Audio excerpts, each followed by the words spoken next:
आगे आगे पशु चल रहे हैं और पीछे एक व्यक्ति चल रहा है। व्यक्ति पशुओं को भरी दोपहरी में जब लूह चलती है, गर्मियों के दिन में चारा चराने के लिए यानी चराने के लिए खेतों में लेकर जाता है और उन्हें घर की तरफ ला रहा था। उसे अपनी तबीयत ठीक नहीं लग रही थी। उसे लग रहा था कि बार बार उसे कोई पीछे से आवाज लगा रहा है। अब इतनी तेज कड़क धूप में कौन उसे आवाज लगा सकता है, और वो उस पूरे जंगल में यानी पूरे जहां पर वो पशुओं को चरा रहा था अकेला होता है। और घर आकर जैसे उसकी तबीयत बिगड़ती है ना, पत्नी भी देखकर कांपने लगती है। उस व्यक्ति के पिता उस वक्त तक जीवित थे, वो भी देखकर घबरा जाते हैं। दरअसल उस व्यक्ति के अंदर से कई तरह की आवाजें निकल रही थी जो उस व्यक्ति को भी समझ में नहीं आ रही थी। आखिर ऐसा कौन सा प्रेत या भूत उसे मिल गया जो उसकी हालत इतनी बिगड़ जाती है, और क्यों अक्सर हम घटनाएं सुनते हैं रात के वक्त होती हैं, लेकिन दिन दहाड़े ये कौन सी घटना थी जो सभी को हैरान कर रही थी। दोस्तों, इस घटना को जब आप जानोगे, ये खुद की किसी की घटना है, यानी किसी के जीवन का जुड़ा हुआ सार है। आज वो 66 वर्ष के हैं, लेकिन कहते हैं कि शायद मैं तब तक मरूंगा, तब तक मेरे जीवन में यही घटना रहेगी और ये मुझे हमेशा हमेशा के लिए याद रहती है। ये कहते हैं कि ना ही तो मैं अब भैंसों को चराने के लिए जाता हूँ, पशुओं को, ना ही मैं खेतों की तरफ जाता हूँ क्योंकि 66 वर्ष मेरी उम्र है। हाँ, मैं पैदल भले ही निकल जाता हूँ धीरे धीरे, लेकिन कोई काम नहीं करता हूँ। बच्चों ने जिम्मेदारी अपने कंधों पर ले ली है, लेकिन ये घटना मुझे काफी कुछ सिखा कर जाती है। और मेरी बिटिया रानी, आप मेरी बहुत अच्छी बेटी हैं, आपको मैं ये घटना साझा करना चाहता हूं।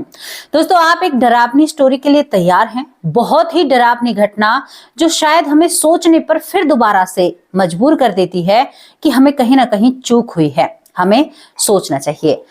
चलिए आपको हरियाणा लेकर चलते हैं। हरियाणा में एक बिजेंद्र नाम के व्यक्ति, जिनकी पत्नी होती है और 3 बच्चे होते हैं उनके। दोस्तों, बिजेंद्र के 3 बच्चे थे, 2 बेटियां और 1 बेटा। यहाँ पर तीसरा बच्चा जो हुआ था वो बेटी के रूप में प्रसाद बिजेंद्र को मिलता है और बिजेंद्र अपनी जिंदगी में बहुत खुश था। बिजेंद्र की जो पत्नी थी काफी समझदार और सुलझी हुई एक महिला थी। वो अपने घर और परिवार का बहुत ध्यान रखती हैं, ख्याल रखती हैं। बिजेंद्र एक जमीन से जुड़ा हुआ व्यक्ति, किसानी, खेती बाड़ी और अपने पशुओं का थोड़ा बहुत काम किया करता था। यानी पशुओं का, जैसे कि पशुओं को खेतों पर चराने के लिए ले जाया करता था। करीबन उनके पास बहुत सारे पशु होते हैं और यहाँ पर जमींदारी यानी उनका जो खेतों का काम है वो भी बहुत बड़ा था। यानी एक बहुत अच्छे वो किसान थे। लेकिन वो दोनों पति पत्नी इतने ज्यादा तेज थे काम के प्रति कि वो अपने काम को खुद संभाल लिया करते थे। मजदूरों की बहुत कम उन्हें यानी जरूरत पड़ा करती थी। अब दोस्तों, यहाँ पर बिजेंद्र की पत्नी जो होती है तीसरे बच्चे को जन्म देती है। जब तीसरा बच्चा होता है बिजेंद्र की पत्नी से, तो बिजेंद्र अपनी बेटी को पाकर बहुत खुश था, इतना आनंदित था कि उसकी पत्नी उदास हो जाती है कि हमें 2 बेटी लगातार हो गई हैं। तभी बिजेंद्र अपनी पत्नी से कहता है कि बेटा है तो सही, तुम्हें किस बात की चिंता है? कमाने वाला मैं और बेटियां भगवान का प्रसाद होती हैं। हमने कोई अच्छे कर्म किए हैं जो हमारे जीवन में बेटी हमारे घर में आई है दूसरे लक्ष्य। बिजेंद्र अपनी उस बेटी से बहुत प्यार करता है, इतना ध्यान रखता है उस बेटी का कि यहाँ पर बिजेंद्र की जो पत्नी है वो भी इतना ख्याल नहीं रख पाती। वो खेतों पर जब जाता पशुओं को लेकर तो पहले बिटिया को खिलाया करता, फिर अपने काम पर जाया करता, और जब वहां से वापस लौट कर आता है तो भी अपनी बिटिया को खिलाता है, बाद में और कुछ काम देखता है। दोस्तों, यहाँ पर बिजेंद्र अब जा रहा था। गर्मियों के दिन थे, करीबन जून का महीना होता है। आप लोगों को पता है जून में कैसा होता है, लेकिन आप कभी गांव में जाकर देखना, अब तो आपको ये रुत नहीं मिलेगी। लेकिन पहले जो था जून या कोई सा भी महीना हो, जो किसान थे वो कभी भी अपने आप को फ्री नहीं छोड़ते थे, यानी वो हमेशा व्यस्त रहते हैं। अब यहाँ पर बिजेंद्र की जो पत्नी है उसके लिए जापे का गूंद यानी चून के आटे के लड्डू जो होते हैं ना, वो बनकर आए थे। उनमें अजवाइन से लेकर बहुत सारी चीजें सुगंधित, और एक जच्चा के लिए यानी जो महिला बच्चे को जन्म देती है उसके लिए बहुत सारी चीजें थी। यहाँ पर विजेंद्र की सास यानी विजेंद्र की पत्नी की माँ ने बहुत कुछ खाने के लिए भेजा था। अब विजेंद्र खेतों पर जाने वाला, पत्नी बेचारी ऐसी थी कि बच्चे को जन्म दिया था तो काम नहीं कर पाती है। तो विजेंद्र क्या करता है कि जो जापे का गूंद यानी जो जापे के लड्डू रखे हुए थे, उन लड्डुओं को अपने गमछे में 2 लड्डू बांधता है। तभी पत्नी चारपाई पर बैठी हुई बिटिया को खिलाती हुई कहती है, सुनो जी, इन लड्डुओं को मत लेकर जाओ, दोपहरी का टाइम है और आसपास कोई भी नहीं मिलता है। ज्यादातर लोग घरों में होते हैं, आप जंगल में अकेले से ही होते हैं। वहां पर थे और कुछ ग्वारिया कहते हैं गांव में उन लोगों को। तो आप कोई ऐसी वैसी चीज आपके साथ हो जाएगी, आप इन्हें लेकर मत जाओ। वो कहता है कि कहां कौन सी बातों में खोई हुई हो, ऐसा कुछ भी नहीं है, चलो मेरे 4 दोस्त और हैं। यहाँ पर विजेंद्र अब तक 2 ही लड्डू लेकर जा रहा था, लेकिन अब उसने अपने गमछे में 4 लड्डू बांधकर, ये विजेंद्र जी खुद बताते हैं, 66 वर्ष उम्र है उनकी। उन्होंने कहा कि मैंने लाठी के एक छोर पर उन लड्डू को बांध लिया और उस लाठी को कांधे पर रख लिया। ये हरियाणा की आपको बात बता रही हूं मैं। सुनकर ऐसा लग रहा है कि इस घटना में कहीं ना कहीं पात्र हम भी हैं। दोस्तों यहाँ पर ये कहता है कि बेटा मैं अपने पशुओं को लेकर चल दिया। करीबन 10 पशु मेरे पास थे, जिनमें 2 बर्द थे यानी बैल थे, गांव की भाषा में बर्द कहते हैं, बैल थे। और यहाँ पर 2 गाय माता थी, बाकी सारी वहां पर भैंस थी। मैं सभी को लेकर जंगल की तरफ चल देता हूँ। लड्डू बंधे हुए थे मेरी लाठी में, और आज मैंने खाना नहीं खाया, आज इन लड्डुओं को ही मैं खाऊंगा। वहां पर मुझे मेरे दोस्त मिलते हैं, हम बहुत दूर गांव से निकल जाते थे, सुबह के गए शाम को आते थे, हमेशा चलते ही रहा करते थे। खेतों में उस वक्त जो हमारे जैसे लोग थे, जो पशुओं को चराया करते थे, वही पहुंचते थे, बाकी और लोग नहीं दिखाई देते थे।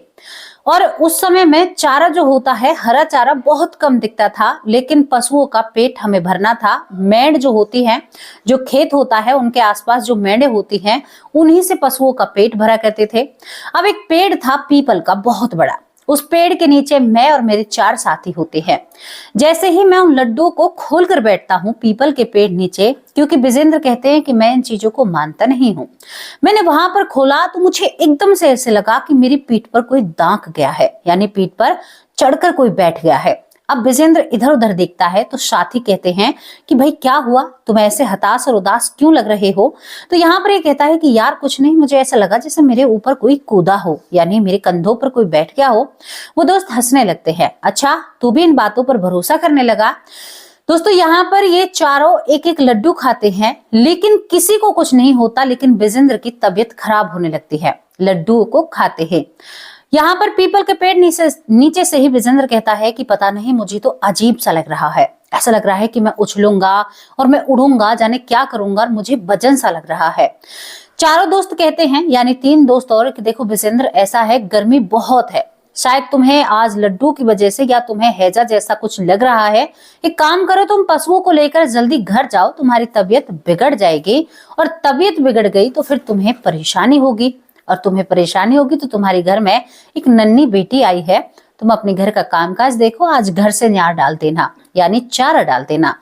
दोस्तों यहाँ पर विजेंद्र घर चल देता है, लेकिन एक एक कदम उसे भारी पड़ रहा था, मानो उसके शरीर का वजन अपने आप बढ़ रहा हो, या शरीर का जो वजन है वो हर कदम गैल बढ़ रहा हो। विजेंद्र को भारीपन महसूस होने लगता है। धीरे धीरे वो जैसे तैसे करके घर पहुंचता है तो उसकी पत्नी, जिसने अभी बेटी को जन्म दिया है, वो भागकर उन पशुओं को बांधती है। गांव में बांधते हैं, एक घेर होता है, बांधते हुए कहती है कि आज इतनी जल्दी कैसे आ गए तुम, क्या तुम्हारी तबीयत तो ठीक है ना। वो कहता है कि पता नहीं मुझे क्या हुआ है, मुझे ठंडा पानी ला कर दो। यहाँ पर वो पत्नी ठंडा पानी ला कर देती तो वो कहता है कि क्या और लड्डू मुझे दे सकती हो। वो कहती है कि एक तो तुम्हारी तबीयत खराब है और तुम और लड्डू मांग रहे हो, तुम ठीक तो हो ना। वो कहता है कि भाग्यवान मैं ठीक नहीं हूँ। तभी विजेंद्र एकदम से जमीन पर पटक के गिर जाता है। पत्नी रोने लगती है। पत्नी जो रोती है विजेंद्र की घरवाली, तभी वहां पर उसके ससुर जी आते हैं। वो कहते हैं कि अरे इसको क्या हुआ, बोहरिया कहते हैं गांव में, यानी विजेंद्र की पत्नी क्या हुआ। वो कहती है कि बाबा मुझे नहीं पता, ससुर से बाबा ही कहा जाता है गांव में। बाबा मुझे नहीं पता इनको क्या हुआ है, लेकिन इनकी हालात बहुत खराब लग रहे हैं। दोनों यानी ससुर और बहू और यहाँ पर उसकी सास आती है, उन्हें चारपाई पर लिटाया जाता है। विजेंद्र चारपाई पर लेटते ही अपनी मोटी मोटी आंखें खोलता है। दिन का वक्त होता है और वो एक अजीब सी आवाज निकालने लगता है।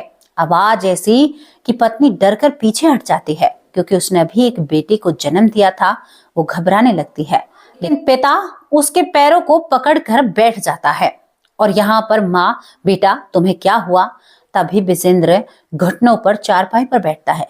ए बुढ़िया, मैं तेरा बेटा नहीं हूं, ये तो मुझे लेकर आया है, मैं इसके कंधों पर बैठकर आया हूं। बड़ा स्वादिष्ट भोजन खाता है तेरा बेटा, और ये भोजन अब मैं रोज खाऊंगा। माँ एक पल में ही समझ जाती है कि बेटे को क्या हुआ, क्योंकि जो बेटा बोल रहा था वो बेटा नहीं था, कोई और बोल रहा था। तभी विजेंद्र अपने बालों को खींचने लगता है, बालों को खींचने लगता है, जोर जोर से उछलने लगता है। अपने सर को चारपाई का पाया जो होता है एक तरफ, उसमें मारने लगता है। सर से खून बहने लगता है। मां डर जाती है। दोस्तों, यहीं पर एक बाबा रहा करते थे, एक बहुत सिद्ध संत, जिनको इस गांव के लोगों ने ऐसा ही देखा था। यानी जो अब पीढ़ी चल रही है, उसने इस संत को ऐसा ही देखा था। भागकर मां वहां जाती है। बाबा, मेरा बेटा जंगल से आया है और पता नहीं उसे क्या हो गया है। ये सच्ची घटना मैं आपको बता रही हूँ। दोस्तों, यहाँ पर वो बाबा को बुलाकर लाती है और बाबा देखकर पीछे कदम हटा लेता है। अरे, ये तो पीपल के पेड़ से प्रेत को लेकर आया है, और प्रेत कोई छोटी बड़ी बात नहीं होती है। हाँ, हम मानो भूत को काबू में कर सकते हैं, लेकिन प्रेत बहुत बड़ी चीज हो जाती है। तभी वो दूर से हंसने लगता है। विजेंद्र उस संत को देखकर हंसने लगता है। गांव के लोग इकट्ठा होते हैं और कहते हैं कि अरे, तुम्हारे बेटे को क्या हुआ है? अत्री उसकी माँ का नाम था। वो कहती है कि पता नहीं बहन क्या हुआ मेरे बेटे को, लेकिन माँ के आंसू नहीं रुक रहे थे। सास ने अपनी बहू से कहा कि तू इसके सामने मत आना, तू दूर रहना, अभी तुझे 1 महीना भी नहीं हुआ है बच्चे को जन्म दिए हुए। यहाँ पर विजेंद्र उसे देखकर हंसता है और कहता है कि अरे वाह, तू मुझे काबू में करेगा? मैं तुझे काबू में कर सकता हूं, मुझे नहीं जानता तू। ये देखकर संत समझ जाते हैं कि इसका निदान कैसे करना है, यानी निदान या इसको काबू में कैसे करना है। यहाँ पर संत कहते हैं कि बहुत सारी चीजें करी जाएंगी। तुम्हारे बेटे के ऊपर वो चीज बैठी हुई है, इसने मीठा खाया है ना बाहर जाकर, यानी कोई ऐसी चीज खाई है जिसे घर में ही रखा जाता है। वो कहती है कि सुबह जबरदस्ती 2-4 लड्डू लेकर गया था, बड़ा खुश और प्रसन्न होकर गया था। शाम को विजेंद्र खाना नहीं खाता। संत कहते हैं कि अभी कोई उपाय नहीं। संत केवल कुछ गंगा जल उसके ऊपर छिड़कते हैं और थोड़ी सी भभूत उसे लगाते कहते हैं कि मैं कल आऊंगा, कल तक तुम्हें इसे झेलना होगा। विजेंद्र कहते हैं कि मुझे चारपाई में मेरे घर वालों को बांधना पड़ा, मेरी इतनी बुरी हालत हो जाती है, लेकिन संत ने कहा कि मैं इसका निवारण जरूर करूंगा। दोस्तों, संत के बारे में कहा जाता है कि वो रात के वक्त अपने गुरु से सलाह लिया करते थे, जो इस मंदिर में उनका गुरु था। यानी उनके गुरु इस दुनिया से पधार चुके थे, यानी इस मृत्यु लोक से जा चुके थे, लेकिन फिर भी एक चेला अपने गुरु से सलाह मशवरा रात के वक्त करता था। यही तो होती हैं दिव्य आत्माएं। दोस्तों, यहाँ पर जो संत होते हैं, जो बाबा होते हैं, वो रात के वक्त अपने गुरु से सलाह लेते हैं विजेंद्र के बारे में। कहते हैं कि भगवान ऐसा ऐसा हो गया है। तभी यहाँ पर जो बाबा होते हैं, जो उनके गुरु होते हैं, संत के बाबा के गुरु होते हैं, वो कहते हैं कि इतनी सी बात, प्रेत हो चाहे कोई भी हो, भक्ति के आगे सब हार जाते हैं। एक काम करो, हनुमान चालीसा का पाठ करो विधिवत, सब कुछ ठीक हो जाएगा। ना तो यहाँ पर कोई ढोंग चल रहा था और ना यहाँ पर कोई ऐसी चीज थी कि भाई कोई गंडा था या ताबीज था। केवल भगवान के नाम का आश्रय था, और जिसको भगवान के नाम का आश्रय होता है ना, उसकी नैया को भव से पार होने से कोई नहीं रोक सकता। विजेंद्र बताते हैं कि मुझे ख्याल भी नहीं है कि मेरे साथ क्या हो रहा था। मैंने रस्सियों को तोड़ दिया था, ये बहुत बड़ी बात हो जाती है।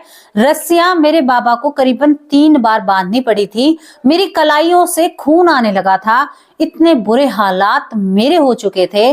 जब दूसरे दिन वो संत आते हैं तो उनके हाथ में हनुमान चालीसा का पाठ होता है। उसे देखते ही मेरी माँ कहती थी कि बेटा, तूने अपने कदम पीछे हटा लिए थे और तेरे अंदर जो आवाज चल रही थी ना, वो और तेज हो जाती है। हमने वो रात कैसे कैसे काटी हमें ही पता है। जब सुबह होती है और जब तेरा रौद्र रूप हम देखते हैं ना, वो तांडव, तूने कहा संत तू मेरे साथ ऐसा नहीं कर सकता, तू इस चालीसा को यह नहीं पढ़ेगा, फिर तू अपने मुंह पर हाथ रखता है, मैं इसका नाम लेने योग्य भी नहीं हूं। दोस्तों ये बात ना थोड़ी सी रुए से खड़े कर रही है, कमाल की बात है। उसके बाद संत बैठते हैं और एक हवन करते हैं और उसे चारपाई पर बंधा ही, ना ही कोई ऐसी वैसी चीजें, और यहाँ पर हनुमान चालीसा का पाठ पढ़ना शुरू होता है। यहाँ पर विजेंद्र कहती है कि मेरी माँ कहती है, मेरी माँ ने सब कुछ देखा था, मेरी पत्नी भी जंगले से मुझे देख रही थी। मैं ऐसे बावला हो गया था। जब वो पाठ जितनी बढ़ता चला गया ना, उतना ही मैं शांत होता चला जाता हूँ।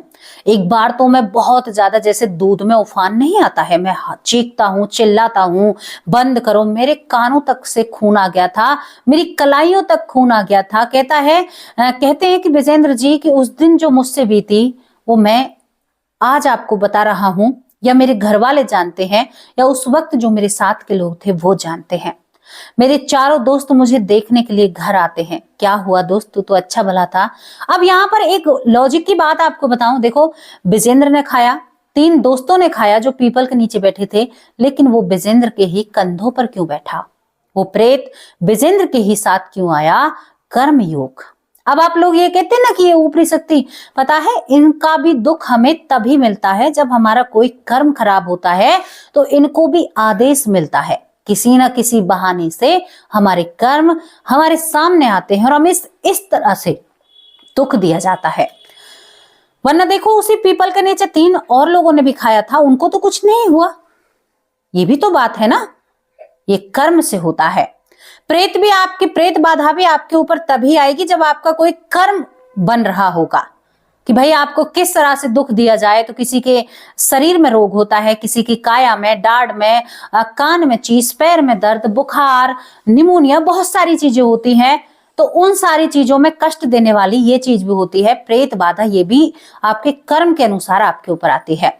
विजेंद्र के दोस्त कहते हैं कि भाई कमाल हो गया, हमारे ऊपर ऐसा सब कुछ नहीं हुआ। उसके बाद संत कहते हैं कि तुम्हारे ऊपर इसलिए नहीं हुआ क्योंकि तुम्हारे कोई कर्म आड़े आ रहे थे और इसके ऊपर ये योग बनना था। कोई पिछला या अगला कर्म है। जो कहने की बात ये आती है, विजेंद्र बिल्कुल ठीक हो जाते हैं और कहते हैं कि उस दिन के बाद मैंने कभी ऐसी कोई चीजें नहीं देखी, आज तक नहीं देखी। मैं बेटा 66 साल का हूं, आपकी घटनाएं, आपकी स्टोरी मैं रेगुलर सुनता हूं, लेकिन कमेंट नहीं करता हूं, और कमेंट भी मैंने कई बार किया है विजेंद्र नाम से। ये कहते हैं कि आज तक, अब तक ऐसा नहीं हुआ, ना ही उस प्रेत ने मुझे सताया। उस प्रेत ने अपना नाम भी नहीं बताया। पूरी रात मेरे शरीर में बस उसे लड्डू ही चाहिए थे। भाई मुझे मीठा खाना है, मुझे वो लड्डू ही खाने हैं, बहुत अच्छे थे तुम्हारे लड्डू। और कहते हैं कि विजेंद्र जब चारपाई में बंधे हुए थे तो जोर जोर से चीखते हैं, माँ वहां से लड्डू लेकर आओ, मुझे खाने हैं। कभी कभी विजेंद्र रात को रोने भी लगता था। पूरी रात नहीं सोया था उस दिन। ये उसके शरीर में कष्ट था। 6 महीने तक वो चारपाई से खड़ा नहीं हो पाता है इस छोटी सी बात से। अब ये हमें और आपको छोटी लग रही है, लेकिन जिससे बीती है वही जाने। दोस्तों यहाँ पर विजेंद्र तो ठीक हो जाता है, लेकिन वो कहते हैं कि ये सारी बातें मेरे दिमाग पर इस कदर से छा गई थी कि मैं बहुत दिन तक बहुत परेशान रहता हूँ। इतना परेशान रहता हूं कि मुझे खाना तक भी लगता नहीं था मेरे शरीर में। मुझे लगता था कि भैया दोबारा से ये सब कुछ ना हो जाए, वरना मुझसे बर्दाश्त नहीं होगा। तो दोस्तों ये थी वो कहानी जहां पर कहते हैं ना कि जिसके कर्म में, जिसके भाग्य में जो लिखा है वो जरूर होकर रहेगा, उसे कोई नहीं बदल सकता। अब यहाँ पर ये लॉजिक की बात नहीं है, लड्डू तो सबने खाए थे, लेकिन प्रेत एक के ऊपर आया था। ये बहुत बड़ी बात हो जाती है। अब आप ये बात बताइए कि आपको ये घटना कैसी लगी। आप लोगों की वजह से इसमें मैं कुछ आवाजें नहीं लगा रही हूँ, वरना एक बात आपको बताऊं, जब आवाजें लगाती हूँ तो लोगों की रुचि जागरूक होती है, लोग ज्यादा देखते हैं उस चीज को। लेकिन चलिए, परिवार की खुशी में हमारी खुशी है, इसके आवाज नहीं लगा रही हूँ। लेकिन ये घटना बहुत डरावनी है। ये घटना सच्ची है, हमारे परिवार के सदस्य ने हमसे साझा की है। हमारी एक लाडो बहन है जो शायद उत्तराखंड से है, वो हमसे बात करना चाहती हैं, एक घटना साझा करना चाहती हैं। मेरी प्यारी बहन, आपका यानी मुझे मैसेज भी मिल चुका है, लेकिन अब आप आगे बात नहीं कर रही हैं। क्या बात है, आपको घटना साझा करनी है तो आप कमेंट बॉक्स के जरिए भी कर सकती हैं और मुझे फेसबुक आईडी के जरिए भी कर सकती हैं। बहुत सारी चीजें हैं जिनसे आप मुझसे कांटेक्ट कर सकती हैं और अपने जीवन की उस घटना को हमारे सामने रख सकती हैं, जिस तरह से विजेंद्र भाई ने हमारे सामने, मैं भाई ही कहूंगी वरना मेरे फादर की उम्र के हैं, ये यानी मेरे पिता की उम्र के हैं, लेकिन मैं इन्हें भाई ही कहूंगी क्योंकि मैं सबसे भाई कहकर बोलती हूँ। तो बहुत बहुत धन्यवाद मेरे प्यारे परिवार, पूरे परिवार। यहाँ पर सबकी जीवन की कोई ना कोई कहानी होती है, ये विजेंद्र की कहानी थी। कैसी आपको लगी, अपनी राय लिखकर भेजना। अब आप लोगों से विदा लेती हूँ, शाम को हाजिर होंगे एक सच्ची अच्छी स्टोरी के साथ। तब तक के लिए अपना ख्याल रखिए, खुश रहिए, स्वस्थ रहिए, मस्त रहिए। नमस्कार, जय हिंद, जय भारत।